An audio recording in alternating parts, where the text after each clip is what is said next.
Hello, everyone. It's great to be back. It's Judy from Coffee, Cookies, and Books. And I think this video is going up just a few days before Christmas. So I hope everybody's enjoying their holiday season. What I'm going to do today is talk about another one of my favorite authors. And we're going to go over her huge array of books. So with all that in mind, be sure to stick around. I don't think you're going to regret it.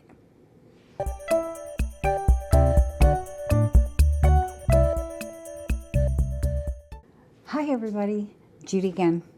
You're really in for a treat today.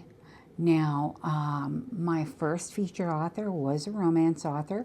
And again, I'm bringing another romance author. I hope that I can intrigue you to read her books because I think it's well worth it. What she writes is, while romance, a little bit different from what the first author I did, Brittany Shahin, writes. So this author's name is Anna Hackett. She is what is it? I say here, she writes action with lots of intrigue, sometimes a bit of sci-fi, and with nasty aliens involved in her books.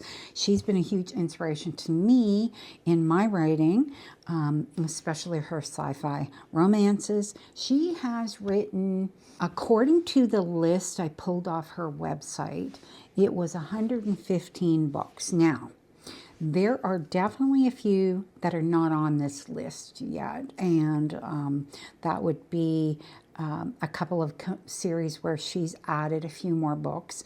But I would say that averages 7 to 8 books a year. She started in July of 2009, and I think that's just insane. Now, her books certainly do have a certain structure to them, and they are a little bit on the shorter side. She doesn't write like these super long 400- and 500-page books. Her romances are short and sweet and really great. Now, have I read them all? No, I have not read them all. I've read, let me see, I did a quick thing here. I have read, what do we have? 1, 2, 3, 4, 5, 6, 7, 8, 9 of her series. There's a few in here that I tried them and they didn't really appeal to me particularly, but that doesn't mean that they probably aren't great. It's just, some of them appeal, some of them don't. And I think when somebody writes a total of 115 books, that's just going to be the case. But if I had to guess, I'd say the majority of her books I loved. I'm going to kind of go in the order of how I read them, because I did not read them in order of her oldest to her newest. I kind of I started, I think, somewhere in the middle, and then went backwards to read a few series, and then came forward with some of her new series. But what I thought I would do is read her bio based on what's on her website, because I thought it was really interesting. So her name is Anna Hackett, and it says, I'm a USA Today best-selling romance author who's passionate and fast-paced, emotion-filled, romantic suspense and science fiction romance. I love writing about people overcoming unbeatable odds, achieving seemingly impossible goals. I like to believe it's possible for all of us to do the same. I love that message. I think that's a great message for everybody. My parents are to blame for my insatiable need to mix action, adventure, and romance. When I was young, I rated my mother's romances and my father's action adventure thrillers. I love being exhilarated and left just a little breathless. I'm a sucker for that moment when the team is walking in slow motion, shoulder to shoulder, heading off into battle. So it says here, she's Australian. She lives in Perth, Western Australia. She's a mother of 2 busy young boys. Before she became a full-time author, she was a mining engineer and worked in mines all around the world, which I think is pretty amazing. I love action movies. I love sci-fi movies and TV shows. I've I have also been a romance reader. So I think that says a lot about her. I think it really kind of describes the essence of who she is as a person. And let me tell you, I mean, her romance novels do not disappoint. Now, I have read in order the Team 52 series, which I will explain those in a bit. So we're just going to go through these. Treasure Hunter Security, Norcross Security, Galactic Gladiators, which is like my all-time favorite of hers. House of Roan, which is part of the Galactic Gladiator world, and Galactic Kings, which is also part of that world. Then there is the Aronis Knights, which is another sci-fi series. Sentinel Security, which I think I've only read 2 or 3 from that one, but I think there's like 8 books, something like that. And Fury Brothers, which there are 5 books because there are 5 brothers. So here are a few of her covers, which look like this. I mean, I love her covers, but as you can see, these are not super large books. I think like on average her books probably go from, about 250 to 300 pages. Now, I have these, but I don't have a ton of her books in print. I would say the majority of her books I have read by ebook. So I'm just going to, actually I don't even need to do that. I'm just going to go through this here to know exactly how many books there were in the series, because, you know, she'd come out with a new book and I would just read it, but I never really kept track of exactly how many books were in each series. Now, there are certain ones that I would say you need to read certain series before other series. And then within the series, I would say that you have to start at the beginning, because if you don't start at the beginning, you'll be completely lost. So it's definitely, because she does tie in a lot of her series together, which I think is really fantastic. And it's the same. Brittany Shahin does the same thing. She does have a lot of her series tie into each other. So you do have to read them in a certain order. And the other thing is you kind of can't start in the middle of the series. You do have to start at the beginning of the series. So the first book of hers that I read was Team 52. Now what Team 52 is, as they were a group of basically soldiers who were brought together to find and protect artifacts. Now, when we say artifacts, these are architectural, historical artifacts, but these are not normal artifacts. So this is where a bit of fantasy comes into it, because they work from here. They work for the U.S. government. They work out of like kind of Area 51 location, and they store these artifacts deep in the desert. So this is like, it's very urban, and it's very in our life, but the artifacts are all mysterious artifacts.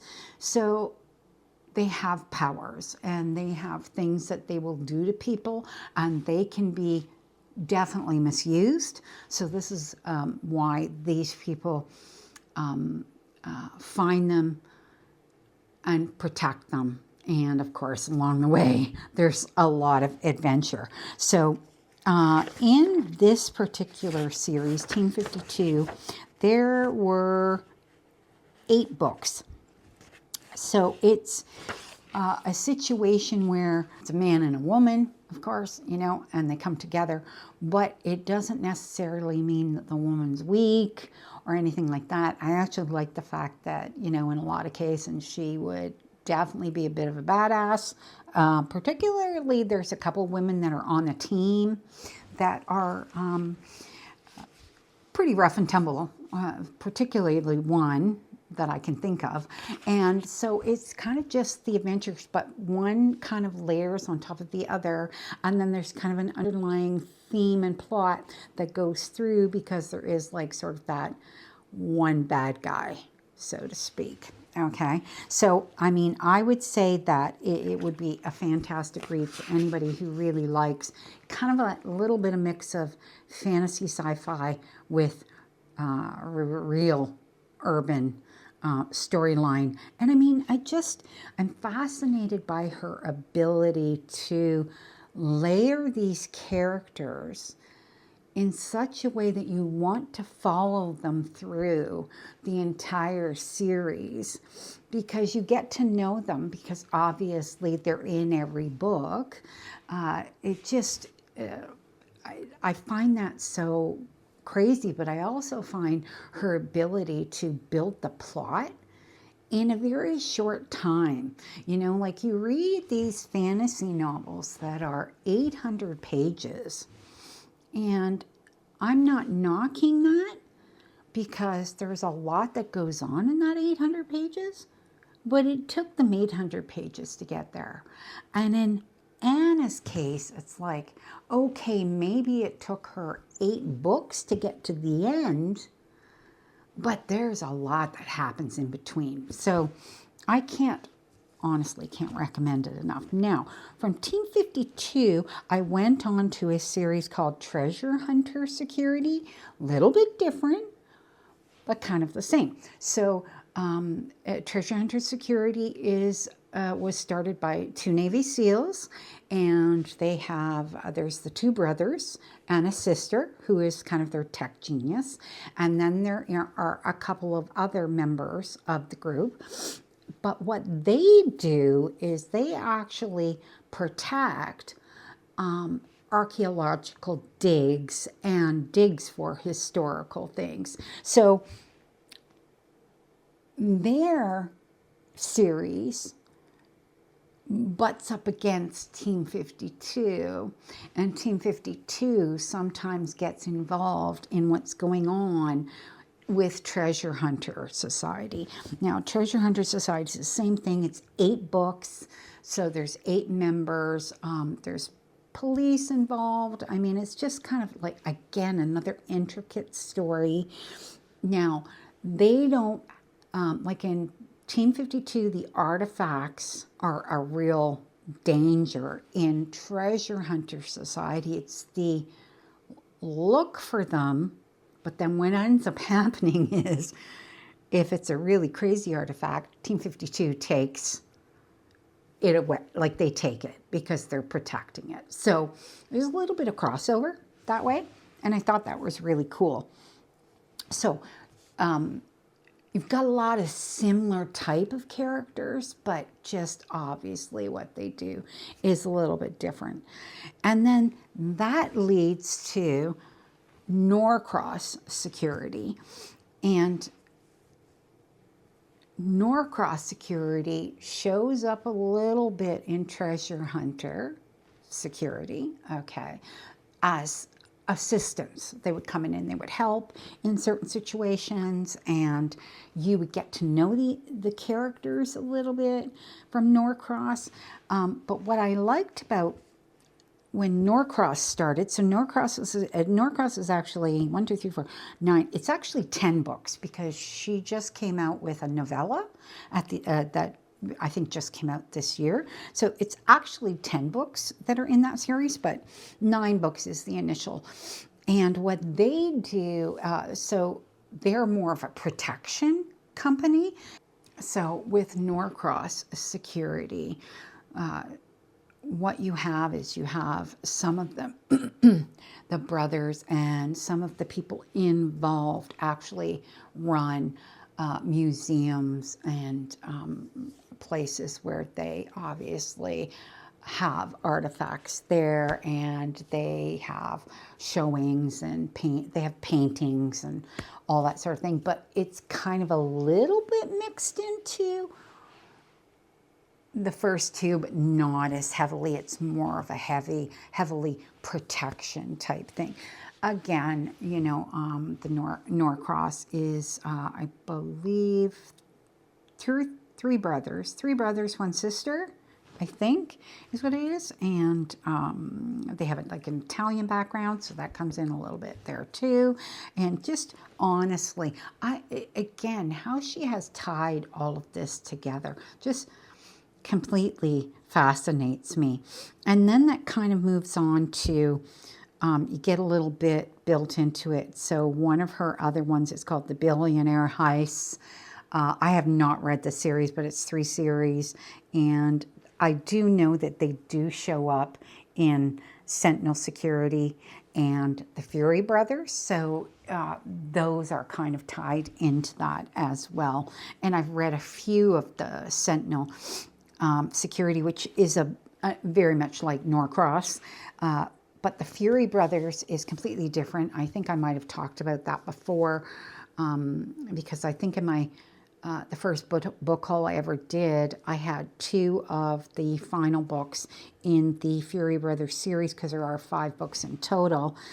And these guys are not actual brothers. They are foster brothers, but they work together, and they basically have a really strong family holdings in New Orleans. So you do get what I like about them is that they're all different. You know, they're not all, it's not a security company. They all have their own business. They all do their own thing, but they are there and they are together still.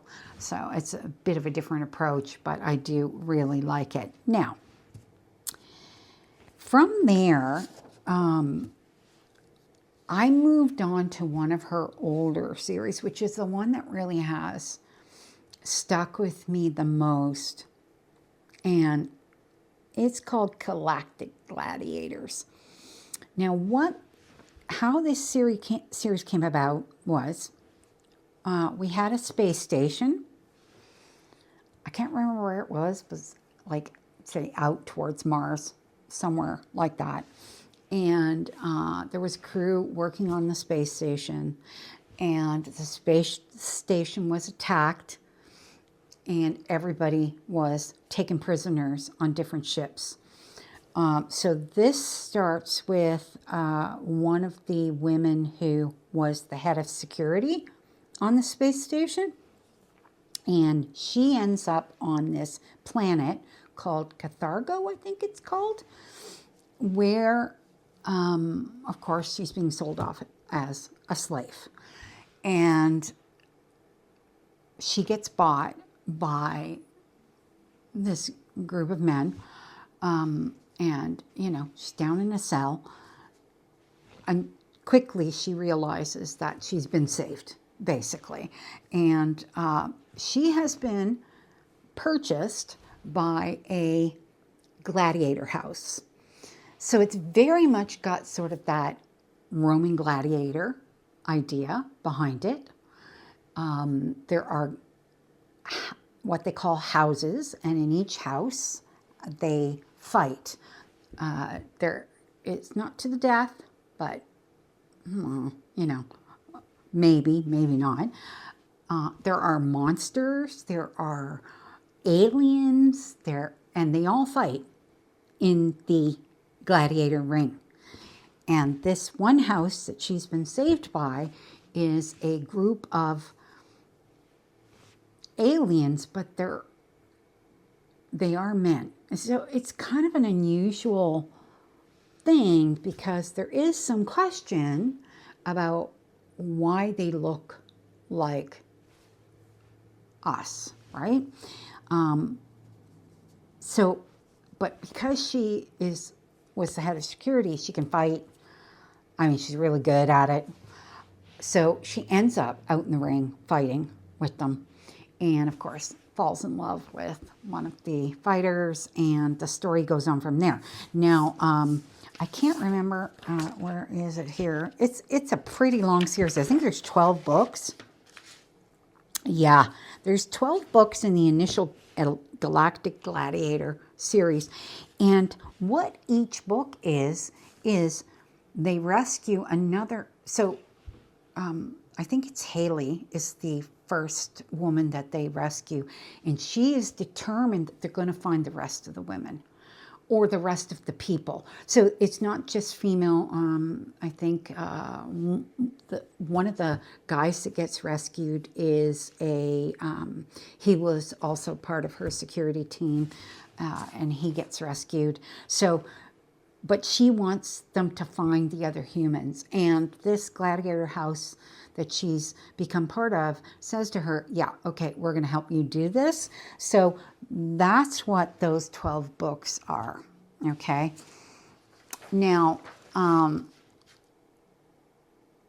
it leads into another house, which is called the House of Roan, which is a gladiator house that is, the members are part cyborg. So they can have parts of their body are part cyborg.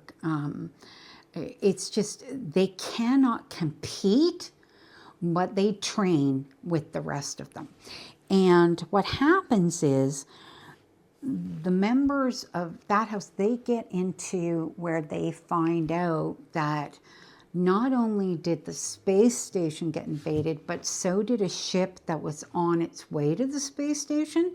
So that ship also got invaded and taken by these aliens called Thraxians, is what they're called.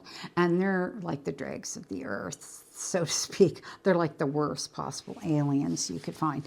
And so these Thraxians sold them all. And so what happens is it leads...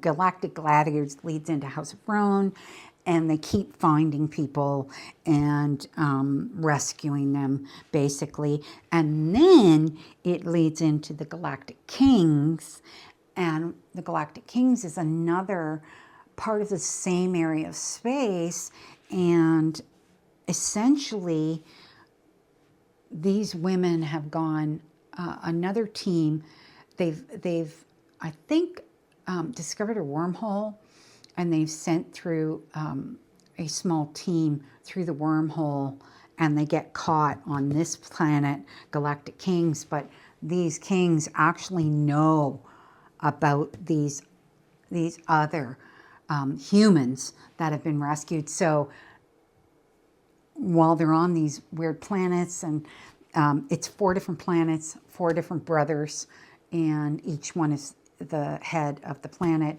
and the bad guy is their father.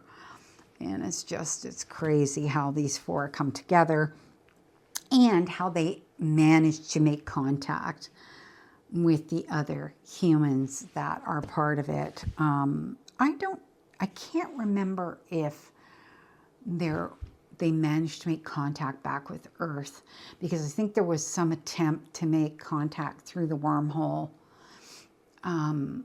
to be able, oh, actually, yes. So now that I think about it, I think that was in House of Roan, and they were able to make contact to Earth, which is why they sent this other team through the wormhole.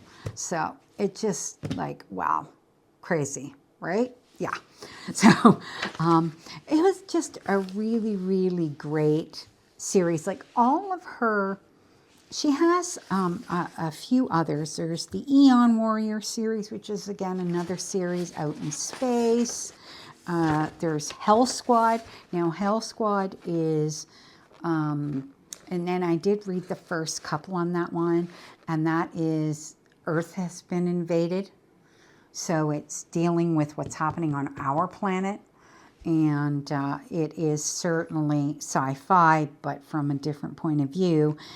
There are a couple of other series of hers that I have never read any of them, so I really kind of can't comment on them. I cannot say enough about how much I have enjoyed reading all of her series.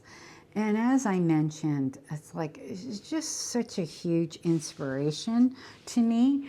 I think that if you're looking for, if you like alien romance, or if you like the idea of a little bit of fantasy rolled into a little bit of science fiction, but the romance, no matter what series you read of hers. Their romance is always front and center, and the characters. I just always love her characters so much. So, you know, that pretty much is it. It's going to be a very short video. I just wanted to do something quick before Christmas. So the next time I see you, I am going to be doing my January TBR. So that's kind of next on the list, which should be fun because it'll be my first time using all my jars and my wheel and everything like that. And my current reading is coming along pretty good. I basically, I'm halfway through my second last book, and the last one is the second book in the Crescent City series. So that one's 800 pages. So that'll probably take me right through to the end of the month. I might not even get it finished by the end of the month, but it'll be pretty close. So I figure, you know, we'll be able to do a normal pick, and anything that's on my my Kindle right now, the ebooks that are on there are all arcs, so those are going to get finished as well. I only have 2, and I've already started both of them, so should go through. Now, the other thing that I wanted to mention was the last video I did was my huge book haul, and that was kind of like, that's the kind of thing that I only do like twice a year. And this was because it was Black Friday, and then I had a bunch of books that I had bought before Black Friday. So, but during Black Friday, Book Outlet has a ton of things that they, their sale is just so good, and the book selection is really good.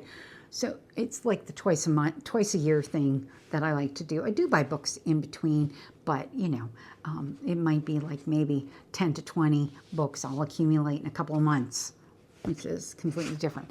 So anyways, but what I got from Book Outlet is I get these, and I have 4 of these, okay? And these are 10% off an order for $50. And this is for the entire month of January. And I have 4 codes. Now, these would not be of any use to anybody in the US, okay? Because this is for just here in Canada.